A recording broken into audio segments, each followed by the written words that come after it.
අයිබෝව ලංකාව ස්වභාවික විපත් අඩුම රට කියලා අපි හිතාගෙන හිටියා. ඒත් ඒක එහෙමද? සුනාමියෙන් එක දවසකට 35000ක් ජීවිත අපිට නැති වුණා.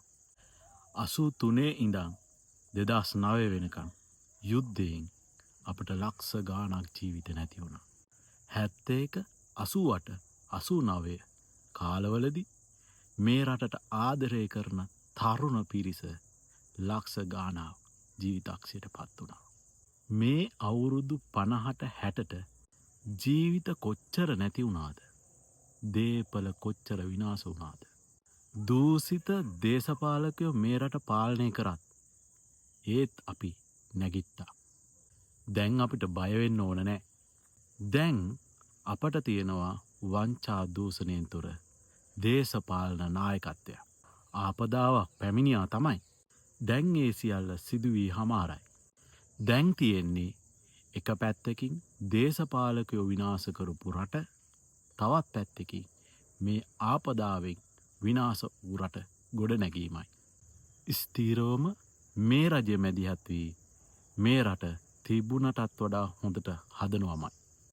සුනාමියෙන් ගැහුවා වගේ ගහන්න මේ ආණ්ඩුවේ කවුරුත් නැහැ. දැන් මේ රට පාලනය කරන්නේ මේ රට හදන්න ඕනම කියලා හිතන දේශපාලකයෝ ටික. ලද බොළඳ කුහක විපක්ෂයක් තියෙන නිසා අමුතුවෙන් විපක්ෂයේ කෙරුවාව ජනතාවට අවබෝධ කරලා දෙන්න අවශ්‍යතාවයක් නැහැ. කට ඇරියොත් ගොන් කතාවක් කළොත් වැඩක් හතර අතේ ගා ගන්නවා. ඊයා කියලා තමයි විපක්ෂයට කියන්න තියෙන්නේ. ජාත්‍යන්තරයේ ඉස්සර වගේ නෙවෙයි. දැන් පවතින ආණ්ඩුව විශ්වාස කරලා බොහෝ උදව් කරනවා. එකිනෙකාට උදව් කරගන්න ජාතියක් නිසා අපි කවදාවත් වැටෙන්නේ නැහැ. මේ දුෂ්කර කාලය ඉවසීමෙන් දරාගෙන ඉමු.